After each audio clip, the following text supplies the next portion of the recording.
face au chômage, nous avons des résultats inédits et indiscutables. C'est le fruit des transformations de ces dernières années et de nos efforts à tous. Oui, nous avons créé, en 6 ans, 1 700 000 emplois pour notre pays.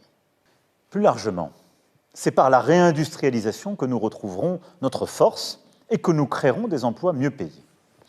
Là aussi, nous avons des résultats tangibles, inédits. En France, dans des vallées et des cantons, des usines ouvrent à nouveau, 200 depuis 2 ans.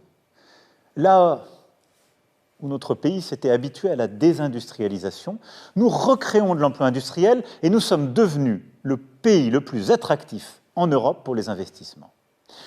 Notre nouvelle économie plus verte, respectueuse de nos terres et de nos paysages, n'est pas un rêve, mais une réalité. Depuis 6 ans, 11 millions de Françaises et de Français ont pu bénéficier du reste à charge zéro pour leurs lunettes, leurs appareils auditifs ou leurs prothèses dentaires. Nous avons mis fin au numerus clausus et nous avons massivement investi dans notre hôpital.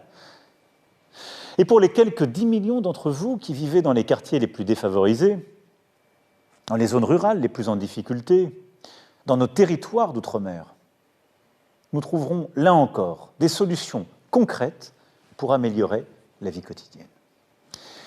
Mes chers compatriotes, ensemble nous avons fait face à l'épidémie, à de nombreuses crises depuis 6 ans, à tant de périls.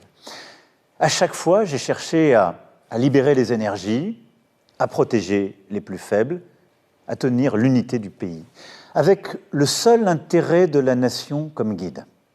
Je me rappelle, il y a 4 ans, presque jour pour jour, je m'exprimais sous cette forme devant vous.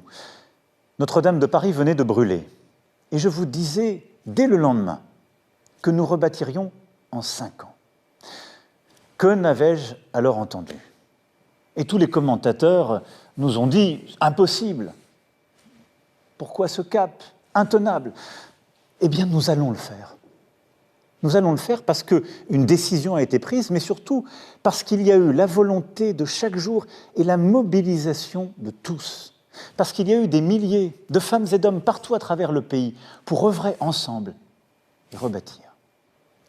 Vive la République et vive la France.